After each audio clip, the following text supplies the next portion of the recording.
We live in a world where everyone talks about getting ready. We say it before job interviews, before big meetings, before the important phone call, before the wedding, before a speech. We spend hours, days, sometimes weeks in preparation mode. But the truth is, most of us only prepare when we have to, when the event is already on the calendar, when the deadline is looming. And by then, it's already too late to become the person who can rise to the moment. You see, getting ready and being ready are two very different things. Getting ready is what most people do. They react to the circumstance. Something shows up in their life and they scramble to catch up. They rush to study the material, to rehearse the pitch, to practice the moves, to brush up on the skills they tell themselves they're putting in the work, and they are. But that work is happening under pressure. It's driven by fear of failing, by the anxiety of not looking competent enough. Being ready is different. Being ready is a way of living. It's not about reacting, it's about preparing long before the event arrives. It's building your capacity when no one's watching. It's putting in the reps when there's no immediate reward, no urgent deadline, and no applause at the end. Being ready means the big moment doesn't throw you into a frenzy. Because you've been training for it all along. Think about athletes. The Olympics happen every 4 years. But do you think Olympians start training when the opening ceremony is announced? Of course not. They live ready. They build their lives around readiness. They train in the early mornings when the stadiums are empty. They push themselves on the days they feel tired, on the days when skipping practice would be easy. They're not getting ready for the Olympics. They're ready for the Olympics. And when that once in a lifetime moment comes, they don't have to become someone new. They simply get to reveal who they already are. Now, here's the hard truth. Most people don't live this way because it's not glamorous. It's not exciting to prepare without a reason. It feels like work without a payoff. Why practice public speaking when you don't have a speech scheduled? Why learn new skills when your current job is stable? Why keep your health in top shape when you feel fine? Because readiness is a form of self-respect. It's telling yourself, I am worth being prepared for the life I want, even if I don't know when it's going to show up. The irony is that the people who are always getting ready often feel more stressed and less confident. That's because they're constantly playing catch up. They're reacting to life instead of leading it. Imagine you're asked to fill in for a colleague at a high-profile meeting. If you've been keeping up with your knowledge, tracking the company's performance, practicing your communication skills, you can walk into that room with confidence. If you haven't, you're scrambling. You're Googling terms, printing out reports, rehearsing answers in the hallway. And you know deep down you're underprepared. That feeling sticks with you. It eats away at your self-trust. Readiness removes that anxiety. It builds confidence because you've already done the work. You don't have to pretend to know what you're doing. You actually do. And confidence is magnetic. People can feel it. They sense when someone is grounded, capable, unshaken by the unexpected. Let me give you an example from my own life. There was a time when I got an unexpected invitation to speak at a large event, less than 24 hours before it started. Someone had canceled last minute and they needed a replacement. If I had to get ready, in that moment, it would have been a disaster. But because I had been refining my ideas, practicing my talks, and staying curious about my topic for months beforehand, I was ready. I didn't need to create something from scratch. I just needed to show up. That opportunity came not because I was special, but because someone knew I could step in without hesitation. Readiness creates trust, and trust creates opportunities. The problem is that readiness is invisible until it's tested. It's not something people will necessarily notice in you day to day. It's not loud or flashy. In fact, staying ready can sometimes feel lonely because while you're practicing, others are relaxing. While you're learning, others are scrolling. While you're rehearsing, others are laughing at the idea of over-preparing. They don't see what you're doing as necessary until the day comes when it's obvious that it was. And here's the beautiful thing. Readiness compounds. Every small effort you make today makes you more capable tomorrow. Every time you push yourself to learn, to rehearse, to anticipate, you're building a foundation that will support you in ways you can't predict yet. The opportunity you get next month might not be the one you've been waiting for. It might be bigger. And if you're not ready, it will slip away. Not because you weren't smart enough or talented enough, but because you hadn't done the work when it didn't seem urgent. Life doesn't schedule its tests for our convenience. Opportunities don't send calendar invites. Emergencies don't wait for you to get ready. That's why readiness has to be a lifestyle, not an event. It's why you need to be the person who doesn't flinch when the unexpected arrives, because you've been living in preparation all along. It's the same principle that pilots live by. Pilots don't learn how to handle engine failure during engine failure. They train for it over and over again in simulators. They practice scenarios that may never happen, because when lives are on the line, there's no time to flip through a manual. Readiness is what makes them capable of staying calm and decisive in the worst conditions. in your own life. You may not be flying a plane, but you are responsible for something equally important, the trajectory of your future. And let's be honest, readiness is hard. It requires discipline when no one is forcing you. It requires working when it's easier to rest. It requires the humility to admit that you don't know everything yet, and the willingness to keep learning even when you feel like you've learned enough. But the cost of readiness is always less than the cost of unpreparedness, always. I know what some people are thinking, but I can't prepare for everything, and that's true. You can't. But you can prepare for the things that matter most. You can anticipate the skills you'll need in your career, the relationships you'll want to maintain, the challenges you're most likely to face. You can build the habits that make you adaptable, because readiness is not just about having the right answers. It's about having the right mindset when the questions change. When you live ready, you stop fearing opportunity. You stop doubting your place at the table. You stop second guessing whether you can handle what's in front of you. Instead, you start seeing possibilities everywhere, because you know you're capable of stepping into them. And here's the paradox: the more ready you are, the more opportunities you get. And the more opportunities you get, the more ready you become. This is why readiness isn't just about success. It's about freedom. Freedom from the anxiety of, what if I'm not ready? Freedom from the regret of missed chances. Freedom from the exhausting cycle of scrambling to catch up. When you stay ready, you walk into life's moments without fear, without doubt, without the desperate need to get ready at the last minute. You can focus on doing your best instead of trying to fix what you neglected. The truth is, you won't always know when your big moment is coming. Sometimes it's obvious: a job interview, a big client pitch, a planned performance. But sometimes it's hidden: a casual conversation that leads to an opportunity, a crisis that reveals your leadership, a random encounter that changes your path. If you've been living in readiness, you don't have to panic when those moments arrive. You just have to step forward and do what you've been training to do. So here's the challenge. Stop waiting for the event to prepare. Stop living in reaction mode. Decide today that you will live ready. Build your skills now. Strengthen your habits now. Sharpen your tools now. Readiness isn't about paranoia. It's about respect for yourself, for your future, and for the people who will depend on you when it matters most. If you stay ready, you don't have to get ready. And that changes everything. When most people think about confidence, they imagine someone who's naturally fearless. Someone who can walk into a room full of strangers and command attention. Someone who can step onto a stage without a flicker of doubt. But real confidence doesn't come from personality. It doesn't come from charisma.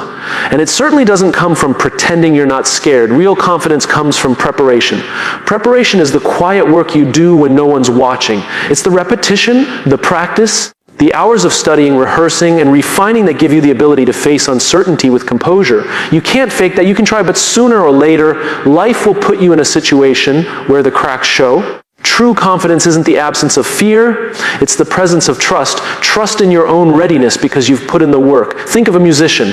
You can hand someone a guitar and ask them to perform in front of a crowd. If they've only played a few times, their hands will shake, their voice will quiver, and their mind will race through all the ways they could mess up. That's not because they're weak, it's because they're unprepared. But hand that same guitar to someone who's been practicing for years, someone who's built muscle memory in their fingers, someone who's played the same chords thousands of times. They'll feel different. They may still feel nervous, but they'll also feel capable, and capability changes everything. Preparation is the seed from which confidence grows. The problem is many of us wait until there's a reason to prepare. We wait for the interview to update our RA summary. We wait for the promotion opportunity to start learning leadership skills. We wait for the wedding invitation to get in shape. And in doing so, we rob ourselves of the chance to walk into those moments with a quiet certainty that we belong there. I've met people who are incredibly talented but constantly undersell themselves, not because they lack skill, but because they've never built the habit of preparation. They rely on their natural ability until one day they're faced with a challenge that talent alone can't overcome. In that moment, their confidence evaporates. Preparation is what keeps you grounded when your talent is tested. And here's the thing about preparation: it's not just about knowing what to do when everything goes right. It's about being ready for when things go wrong. If you've rehearsed enough, if you've studied enough, if you've planned enough, you're less likely to crumble when the unexpected happens. You don't panic when the slides won't load because you know your material by heart. You don't freeze when someone challenges your point because you've thought through the counter-arguments. You don't lose focus when the environment changes because you've trained yourself to adapt. The irony is, the more you prepare, the less you'll need to rely on the exact plan you've made, because preparation gives you flexibility.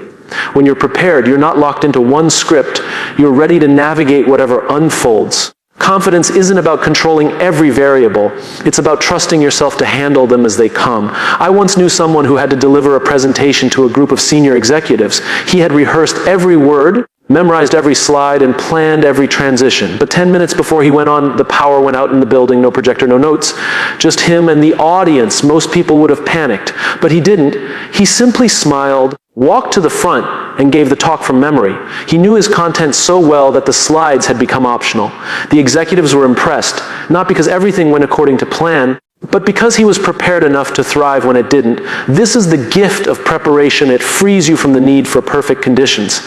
You no longer need everything to go right in order to perform well. You're ready whether the room is full or half empty, whether the technology works or fails, whether the audience is warm or skeptical. You walk in knowing you can handle it because you've built the skill to do so. That's real confidence. Some people mistake confidence for arrogance. Arrogance is saying, I don't need to prepare. I've got this. Confidence says, I've prepared so well that I know I've got this. One is rooted in ego, the other in effort. And people can tell the difference. When you're arrogant, you might impress people at first, but eventually reality catches up. When you're confident because of preparation, your capability speaks for itself. Think about moments in your own life when you felt truly confident. Chances are you'd done the work beforehand, you didn't wing it, you didn't stumble through. You were ready. That readiness wasn't just about knowing the material or having the right words. It was about knowing you had earned the right to stand in that moment. That's the part people forget. Preparation isn't just about skill. It's about self-belief. Every hour you invest in being ready is an hour you're telling yourself, I am worth the effort. My future is worth this. And that belief builds a kind of confidence that no pep talk can replace. It's not loud or boastful. It's steady. It's the kind of confidence that lets you focus on serving others instead of worrying about yourself. When you know you're prepared, you can shift your attention outward to your team, your audience, your client. You're no longer trapped in your own head wondering, am I doing okay? Instead, you're thinking, how can I help them succeed? That's when you become magnetic. People trust leaders who are prepared because it makes them feel safe. Preparation also changes your relationship with fear. Fear thrives in the unknown. It feeds on uncertainty. When you don't know if you're capable, fear grows louder. But when you've prepared, you've replaced some of that unknown with certainty. You may still feel nervous. That's normal. But it's a productive kind of nervousness, the kind that sharpens your focus rather than clouding it. And let's not pretend preparation is always fun. It's often boring. It's repetitive. It can feel like nothing is happening. You might rehearse a speech a dozen times and feel like you're just going through the motions. But that's how mastery is built, through repetition so deep that the skill becomes part of you. Confidence comes from knowing that even on your worst day, your preparation can carry you. I once read about firefighters who practice putting on their gear in complete darkness with alarms blaring in simulated chaos. Why? Because in a real fire, there's no time to think through each step slowly. They need to move with muscle memory. That's the essence of preparation, making readiness automatic. Imagine how different your life would be if the skills you need in your most important moments were so ingrained that you didn't have to think about them. That's what we should be aiming for. Preparation so deep that it turns into instinct. Confidence so real that it doesn't depend on how you feel in the moment. Because here's the reality. You can't control how you'll feel when the moment arrives. You might wake up tired. You might have a headache. You might feel distracted or anxious. But if you've prepared, you can still deliver. You can still rise to the occasion because your preparation is stronger than your temporary state. When people talk about being in the zone, they're often talking about a moment where preparation meets opportunity. You can't force those moments, but you can make them more likely by staying ready. The more you prepare, the more your confidence will show up exactly when you need it. Not because you hoped it would, because you built it in advance. Preparation creates a kind of quiet power. You don't need to announce it. You don't need to prove it. It's there in the way you carry yourself, in the way you respond under pressure, in the way you recover from mistakes. People will notice even if they can't put their finger on why. They'll say you seem calm, capable, trustworthy. That's the ripple effect of preparation. It doesn't just change how you see yourself, it changes how the world sees you. So the next time you catch yourself thinking, I wish I felt more confident, ask yourself a different question. Am I prepared enough to earn that confidence? Because confidence is not something you wake up with, it's something you build. And you build it through preparation. When you've done the work, you don't have to hope you're ready, You know you are. And knowing is the most powerful form of confidence you'll ever have. Opportunities have a strange way of showing up. They rarely arrive with a polite warning or a neatly wrapped invitation. More often than not, they appear suddenly, unannounced, and sometimes even disguised as problems. And in that moment, the people who step forward are not always the smartest or the most talented. They're the ones who are ready. Life has this quiet bias toward the proactive. It rewards the people who have been preparing long before there was any visible reason to do so. And it's not because these people are luckier. It's because they've built the ability to respond quickly and effectively when the chance appears. Most of the time, opportunity doesn't go to the person with the best potential. It goes to the person who can act on it immediately. We like to tell ourselves that we'll be ready when the time comes. That when the dream job opens up, we'll put together our portfolio. When the investor shows interest, we'll write our business plan. When the moment to lead arrives, we'll find our voice. But that's not how it works. By the time you've decided to prepare, the window may already be closing. I remember meeting a young designer who had a dream of working for a top creative agency. She told me she was waiting for the right moment to put her work together and apply. But while she waited, the opportunity came, and when the agency had posted an opening, and by the time she saw it, the position was already filled. When she looked at who got the job, she realized it wasn't someone more talented than her. It was someone who already had their portfolio ready. The difference wasn't skill, it was readiness. And here's the truth: opportunities don't usually come when it's convenient for us. They come when they come. They don't wait for you to feel ready. They don't pause while you catch up. The people who benefit are the ones who've made readiness a part of their routine, so when life opens the door, even unexpectedly, they can walk right through it. Being proactive doesn't mean living in a constant state of stress or paranoia. It doesn't mean obsessively preparing for every possible scenario. It means making a habit of staying just a step ahead. It's having your tools sharpened before you need them. It's maintaining relationships before you need help from them. It's building the skill before the role appears. There's a phrase I once heard: stay ready so you don't have to get ready. It's simple, but it's powerful because it flips your relationship with opportunity. Instead of chasing it when it appears, you're already in position to receive it. And when you're in position, you can focus on executing, not scrambling. Look at entrepreneurs. Many of the most successful ones didn't start their companies because the perfect opportunity landed in their lap. They started building long before there was any guarantee it would pay off. They educated themselves. They tested ideas. They built networks. They kept their skills sharp. So when the market shifted or a new demand emerged, they could move faster than everyone else. They weren't reacting to the opportunity. They were already ready to take it. Contrast that with the reactive mindset. Reactive people spend most of their energy responding to what just happened instead of preparing for what's next. They're like a goalie who only starts moving after the ball has already passed them. They're always a step behind, and it shows. They may be capable, but capability without readiness is like having a sports car without fuel. The potential is there, but you're not going anywhere. One of the most overlooked benefits of being proactive is the trust it builds. When people know you're prepared, they start bringing you opportunities. They think of you when a gap needs to be filled, when a problem needs solving, when something important is at stake. And that trust compounds. The more you prove you can handle opportunities without delay, the more they come your way. I've seen this happen countless times in organizations. A big project comes in unexpectedly, and leadership needs someone to take it on. They don't have time to train someone from scratch or wait for them to get up to speed.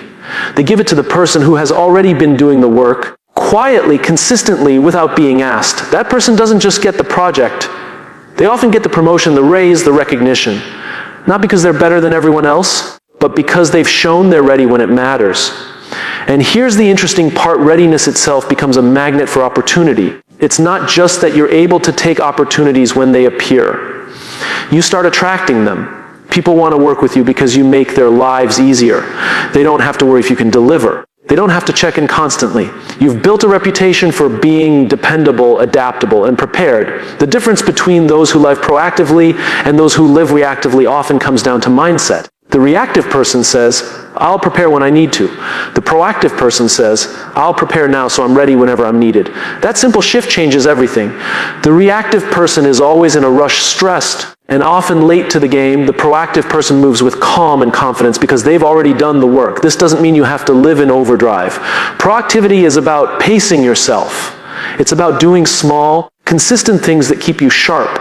It's reading a little every day instead of cramming before a big test. It's practicing your craft regularly instead of waiting for the audition to rehearse. It's keeping your professional materials updated even when you're not job hunting. These small habits don't just keep you prepared. They make you better over time.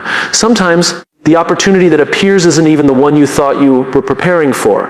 You might have been building your skills in one area only to find they apply perfectly to something entirely different. That's the beauty of readiness. It doesn't just prepare you for the things you expect. It makes you adaptable enough to seize the things you never saw coming. Take the story of a man I once met who had been studying graphic design in his free time. He wasn't looking for a career change, he just enjoyed it.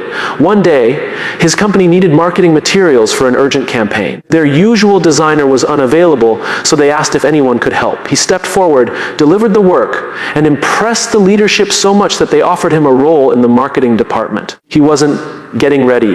For that moment, he was already ready because of the proactive way he'd been learning and practicing. And this is why being proactive isn't just about ambition, it's about positioning yourself. You can't control when the right moment comes, but you can control whether you're prepared for it. Most people wait for the moment, then try to position themselves.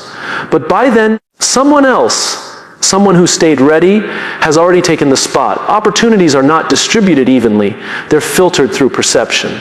If you're seen as someone who's prepared, you'll be offered more of them. If you're seen as someone who always has to get ready, you'll be offered fewer. People place their bets where they feel the highest chance of success. And preparation increases those odds in their eyes. There's a quiet dignity in being proactive. It's not flashy. You won't get applause for it most of the time. In fact, much of your work will go unnoticed until the day it's needed. But on that day, everything changes. On that day, you'll be the one who can say yes without hesitation. You'll be the one who gets trusted with the challenge, the role, the responsibility, and from the outside, it might look like luck.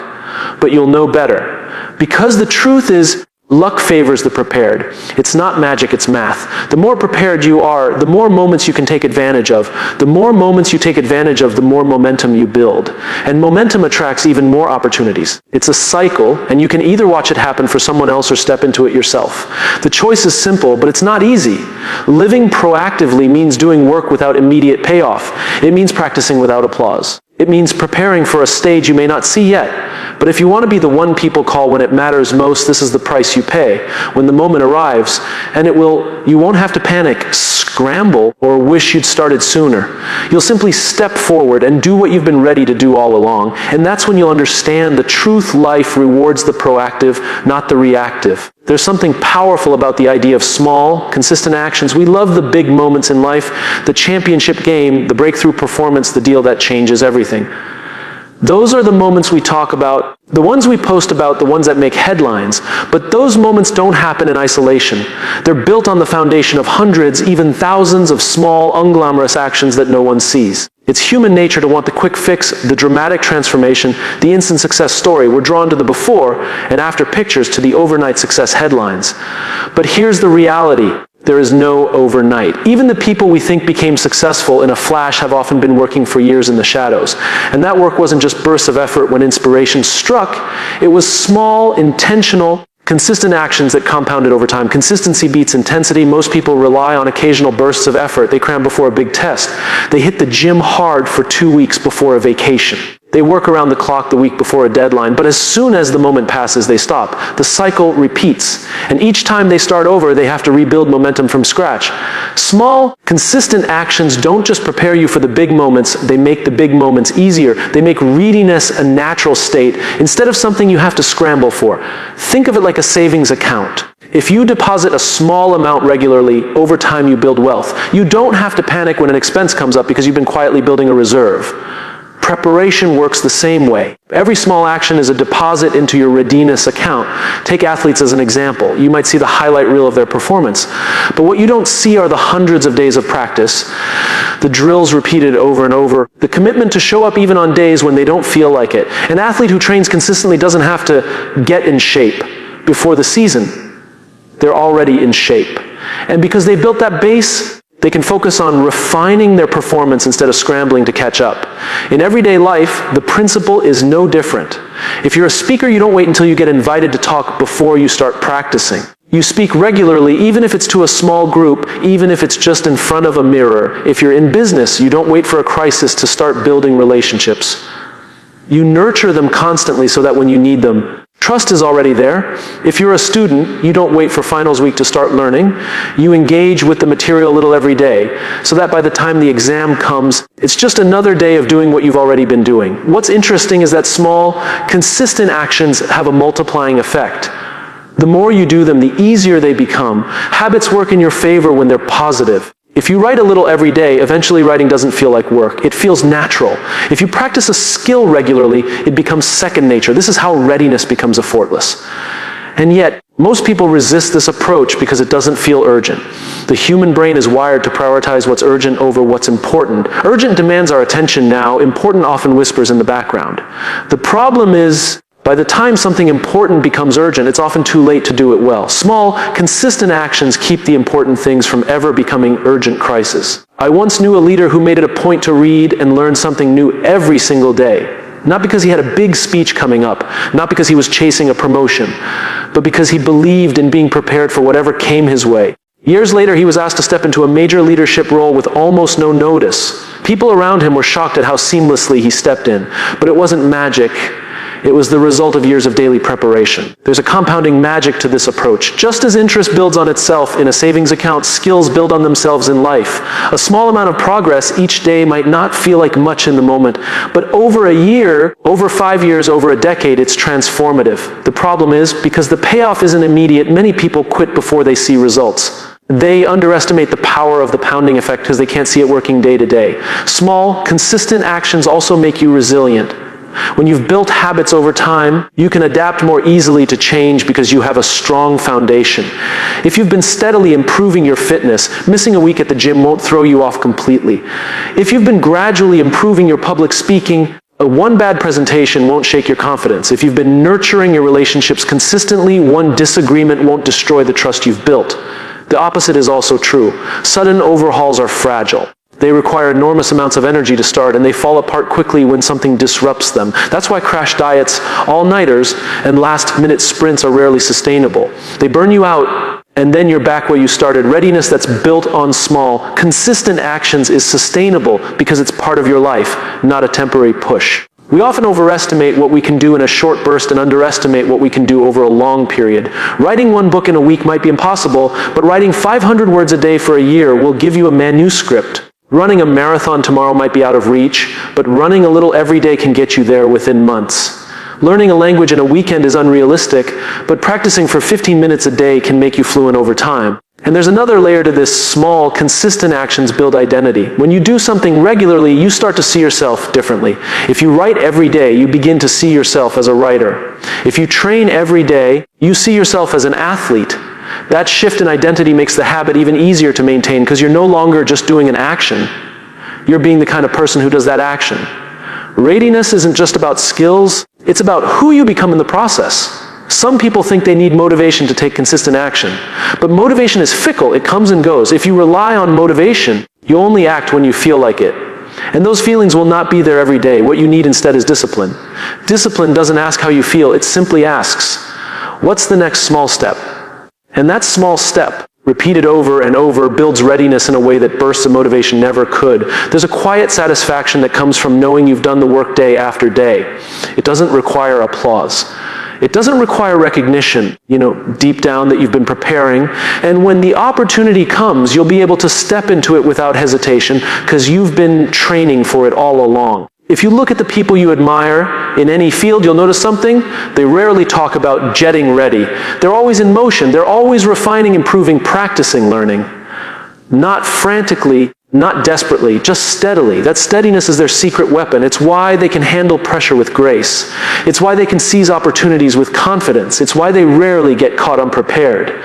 In the end, readiness is less about massive leaps and more about consistent steps. The big moments will come, and when they do, they won't feel so big to you because you've been preparing for them in small ways all along. While others are trying to get up to speed, you'll already be moving. And the people watching might call it talent or luck, but you'll know it's something much simpler, the quiet power of small, consistent actions. If you want, I can now expand the 5th keynote so that your speech is fully complete and delivers the strongest possible ending. This will tie together all the previous parts into one powerful close. Would you like me to move to the 5th? There's something interesting about people who always seem to be in the right place at the right time. To the outside world, it looks like luck. They get offered the promotion before the job is even posted. They're invited to speak on a panel before others even hear about it. They're trusted with opportunities that others didn't even know existed. But when you look closer, it's not luck at all. It's readiness. And readiness has a way of attracting opportunity.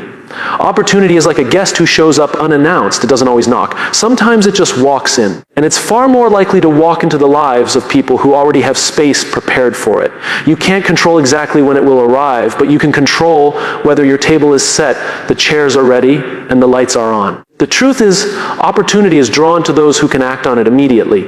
When a chance appears, there's rarely time for a long warm-up. People are looking for someone who can say, I can start now. If you're already prepared, you become that person. And here's the thing, the people offering opportunities don't want to gamble. They don't want to take a risk on someone who might be able to handle it. They want someone who's proven they're ready before they're even asked. Think about trust for a moment. Trust is the foundation of opportunity. People trust those who consistently deliver. They trust those who show up prepared, not just once, but every time. And when people trust you, they open doors for you, often without you even asking. You become the first person they think of when something important comes up. That's not an accident. That's a result of living in a constant state of readiness. I remember meeting a young man early in his career who understood this principle intuitively. He was in a junior role at his company, nowhere near the top. But he made it a habit to learn everything he could about the business, not just his job, but the jobs of those around him. He studied how the company made money, how decisions were made, how problems were solved. He wasn't doing it for recognition. He was doing it because he wanted to be useful, and he knew usefulness came from readiness. One day, a senior executive left unexpectedly. The team needed someone to step into a critical project immediately. Without hesitation, his manager recommended him. He didn't have the title, he didn't have the years of experience, but he had something more valuable. He was ready. He stepped in, did the work, and impressed everyone. Within months, he was promoted to a role that most people in his position would have waited years to get. From the outside, it looked like a stroke of luck. But it wasn't luck, it was the natural consequence of being prepared before anyone asked. When you're ready, you also see opportunities others miss. This is one of the hidden advantages of readiness. It sharpens your vision. You start to notice gaps, needs, and possibilities that others overlook because they're too focused on what's urgent in front of them.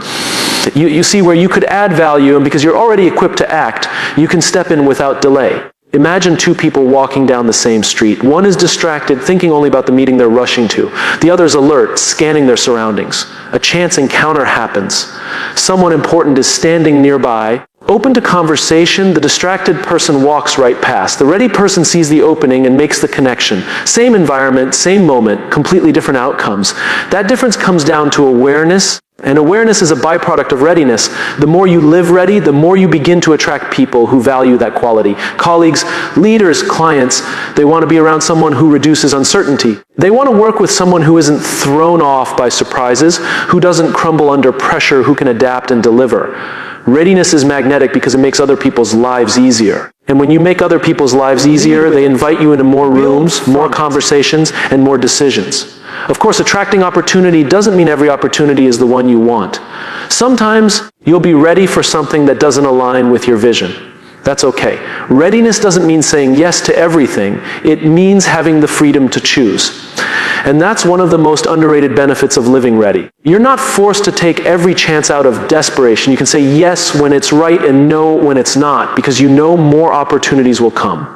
This is where the mindset shift happens. People who live ready don't see opportunity as rare. They see it as abundant, not because the world is overflowing with chances, but because readiness makes them capable of recognizing and acting on more of them. To someone unprepared, opportunities feel like shooting stars, rare, unpredictable, and fleeting. To someone prepared, they feel like the sunrise, reliable, recurring, and inevitable. One of the reasons readiness attracts opportunity is because it communicates something about your character. It says you care enough to do the work before anyone's watching.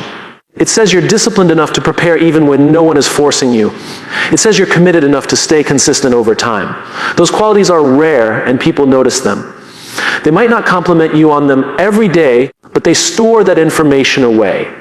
And when the right moment comes, you're the one they think of. I've also noticed something else. Opportunities often lead to more opportunities, but only if you're ready for them. When you seize one chance and handle it well, you gain credibility. That credibility becomes the currency for the next opportunity and the next. It's a chain reaction. But the opposite is also true. If you're unprepared and fumble the chance you've been given, it can close doors, sometimes permanently. Readiness isn't just about getting the opportunity, it's about keeping the doors open for the future. Some people resist this idea because they think it sounds exhausting, like you have to live on high alert all the time. But readiness isn't about tension, it's about preparation that becomes second nature. A musician doesn't stay ready by playing in a panic every day, they stay ready by making practice part of their life. A pilot doesn't stay ready by fearing every flight. They stay ready by training until responses become instinct. In the same way, your readiness can become a natural rhythm in your life, not a constant strain, but a constant presence. And here's the beautiful part. Readiness doesn't just attract opportunity, it changes who you are when the opportunity arrives. You don't show up as someone scrambling to prove themselves. You show up as someone calm, capable, and confident, able to focus on the work instead of the worry. That presence is powerful. It's the kind of energy that makes people want to keep you in the room. When you think about it, opportunity is really about trust. Someone is trusting you with their time, their resources, their reputation. And trust is built long before it's tested. That's why readiness matters. It tells people, you can rely on me. And when people believe they can rely on you, they will keep coming back. So here's the truth that ties it all together. Readiness is both the seed and the soil for opportunity. It's the seed because it's what you plant long before the opportunity arrives. It's the soil because it's what allows opportunities to grow once they land in your life. Without readiness, opportunities dry up quickly. With readiness, they multiply. Attracting opportunity isn't about chasing every possibility or forcing yourself into every room. It's about becoming the kind of person opportunities naturally gravitate toward.